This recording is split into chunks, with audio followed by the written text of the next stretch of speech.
परमात्मा कहते हैं काल तन जुल्म कर दिए, सारे काम उल्टे तेरे। जो देखो ये कारण क्या है कि जो लूट खसोट करे, 2 नंबर का काम करे, उसके तो घनी अच्छी मौज दिखाई दे।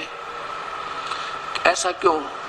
यो इसलिए है कि ये क्या करते हैं, चोरी ठगी झूठ चाट बोल के पैसे इकट्ठे कर लेते हैं, कोठी बना ली।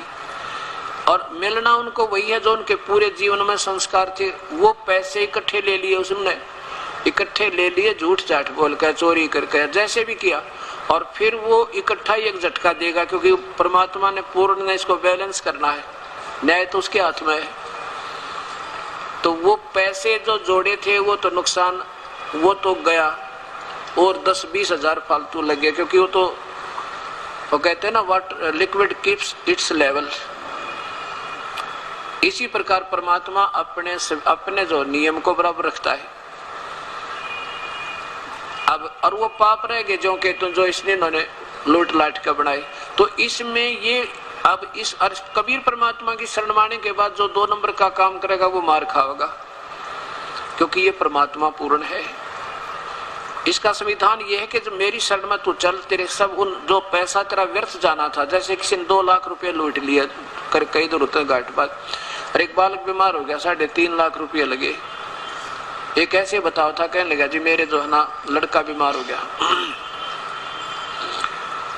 और पहले तो वैसे उसके दोनों गुर्दे खराब हो गए, एक का पुत्र पहले तो बगैर ऑपरेशन कराया नहीं, और वैसे घूमते रहे इधर उधर।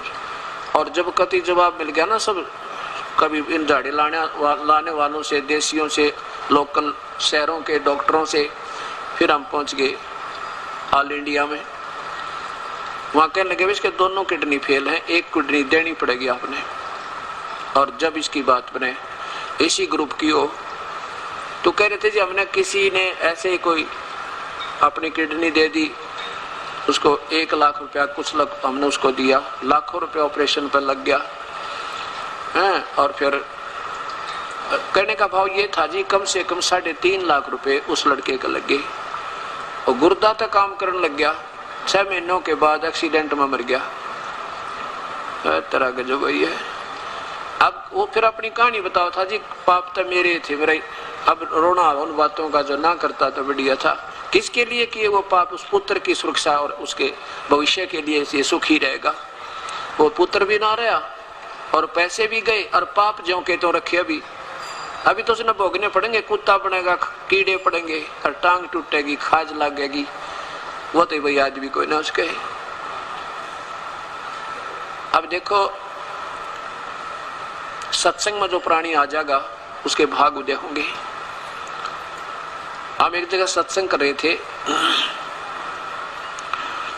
एक पुण्यात्मा ने सत्संग सुना और फिर एक पत्र डाल गया दान पात्र में। उसने क्या लिखा कि जी मैं माँ पापी प्राणी हूं, गुरुदेव आपसे मैंने नाम भी ले लिया आज, और मैं चोर था।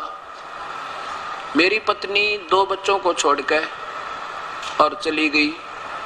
उन बच्चों की मेरे सांस की बीमारी थोड़ी सी दमासा भी है, और उन बच्चों की परवरिश के लिए मैं चोरी करने लग गया।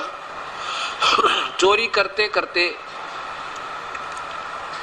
अपना करता रहा चोरी। एक दिन मेरे दोनों बच्चों ने चूहों की गोली खाकर आत्महत्या कर ली, और फिर भी नहीं डटा गया, चोरी फिर भी कर रहा हूं। और आज भी मैं रात में चोरी करके आया था और आपके सत्संग में आ गया, और जो आपने आपके वचन सुने मैंने कि ये पाप तो जो के तो रह गए।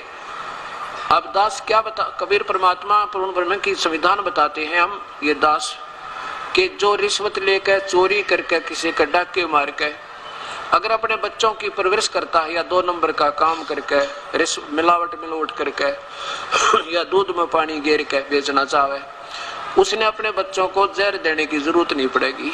ऐसी स्थिति उस परिवार की आप हो जाएगी। वो कहने लगा जी आपके वचन सुने, मेरा तो कालजा कांप गया। वापस घर गया और वहां से एक पत्र लिखा, साथ में जो भी चोरी करके लाया था दान पात्र में डाल गया। चलो भाई, अब भी कहते हैं जब भी सुधर जाता तो भी ठीक है, ऐसे ऐसे महर्षियों का उदाहरण है कि जो पहले डाकू हुआ करते और संतों के वचन सुनते परमार्थ में लगे, ये पुण्य आत्मा थी। और कुसंगत में पढ़ने से, सत्संग की हीनता से, और ये और डाकू चोर बन गया। क्या लिखा उस महापुरुष ने? अपना पता बता दिया रे बेचारे ने। और क्या बता कि मैंने 8 वर्ष से श्री आसाराम जी का नाम भी ले रखा था।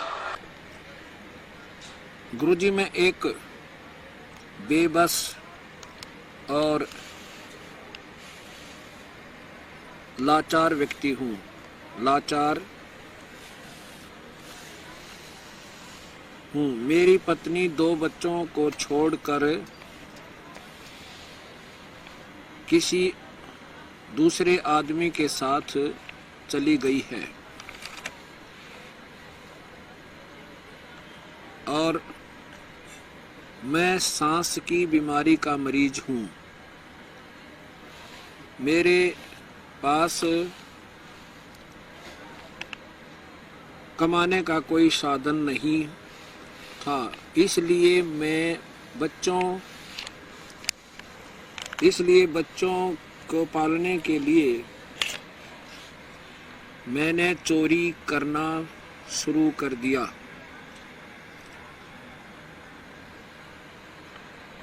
और उस दिन से मैं चोरी करके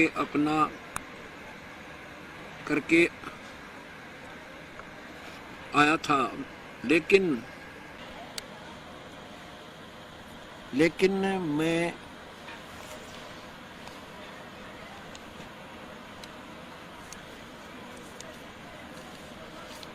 मैंने आपका सत्संग सुना तो आपसे नफरत होगी, और जो कुछ मैंने चोरी किया था वह पैसे मैंने दान पत्र में डाल दिए।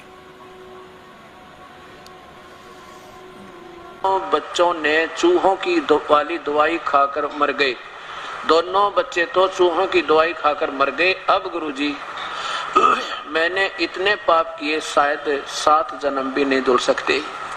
ये परमात्मा, रोना मुझे आ रहा कि कोई बात ना, अब भी मान गया, वो भी धन भाग इसके माता पिता ने सकते। मैंने आपसे उपदेश भी ले लिया है, आप कृपा करो तो शायद मेरे पाप कम हो सकते हैं, सके। सत्संग में आप सच कहते हो कि कर्म पूरे गुरु के बिना नहीं कट सकता।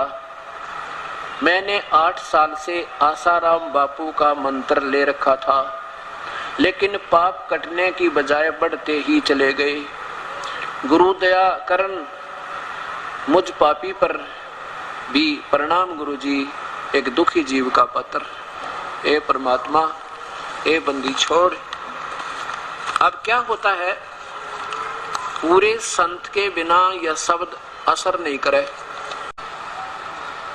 ऐसे नाम जब हमारे से लोगे, उसी दिन वो नाम आपका जाप शुरू होगा, नहीं तो कति नहीं। और विकार छूटेंगे ना, कति नहीं छूटेगा, कितनी बात बना ले। तो ऐसे जिन संतों के का योग के जो संत योग युक्त नहीं है उस परमेश्वर का, केवल मीठी बात बना के और अपने अपने तुक्के लगा के भोली आत्माओं को पीछे लगाए हुए, उनमें शब्द शक्ति नहीं है, उनके अंदर वो पावर नहीं है जो परमात्मा ने उनको, जो परमात्मा की तरफ से आने वाले भक्त आत्मा को लाभ होना है। ठीक है, जो संत होते हैं उनका क्षणिक कुछ पिछली कमाई है वो बांट बूट कर फिर फाइनल वो तो डिस्चार्ज हो जाते हैं कुछ दिनों में। उनकी पिछली कमाई थी वो बट जाएगी, आशीर्वाद दे देकर 2-4 के ठीक ठाक भी हो जाएंगे, वैसे स्वाभाविक भी हो जाए। वैसे जैसे हम माता धोकन जाया करते वहां भी कभी सूत बैठ जाता, आज काम बन गया, हमने सोचा करते हनुमान जी ने कर दिया, अब पता लगा वो आप क्या कर सकते थे, हनुमान जी आप राम भगत थे। तो ऐसे इस प्रकार यह कहानी बिगड़ती चली जा रही है। और ऐसी ऐसी पुण्यात्मा देखो, एक के दिन का सत्संग सुना, रासाराम जी का 100 सुन रखे, 8 साल में तो बहुत सुना होगा, और विकार नहीं छूटे। आप पे कह रहा देख दास, मैं अपनी बड़ाई नहीं करता, मैं तो एक 2 करोड़ का जीव हूँ, आज भी हूँ, और ना अभिमान कति मेरे में। लेकिन जिस जो एक गुरु क्या होता है, तार का काम करे, वायर का, और जो wire connected with main line, जो मेन लाइन से कनेक्टेड है, जो तार जुड़ा हुआ है, उसमें से पावर आवेगी। और जो जुड़ा नहीं है, तार बेशक जो का जो ही है, और कहीं पीछे पावर से नहीं कनेक्टेड है, कि तकी करके लटका बांध रहे हैं, हरनों के आजा कनेक्शन दूंगा, तो उनसे तार तो जोंका तो ही होगा, संत तो जोंके तो दिखाई देंगे, पर वो योग युक्त नहीं उस परमेश्वर से। उस पर योग युक्त होना माने कनेक्शन, कनेक्टेड विद गॉड, परमात्मा से संबंधित हो जाना, उसके से जुड़ जाना, उसको योग युक्त कहते हैं। और उसी में से फिर पावर आवे। हम तो एक तार हैं उस परमेश्वर के, और उस परमात्मा तो जुड़ गया ये तार, उस मालिक की वही शक्ति इस दास के माध्यम से आपके काम और आपका ये उद्धार कर सकती है, ना दास के बस का कुछ नहीं।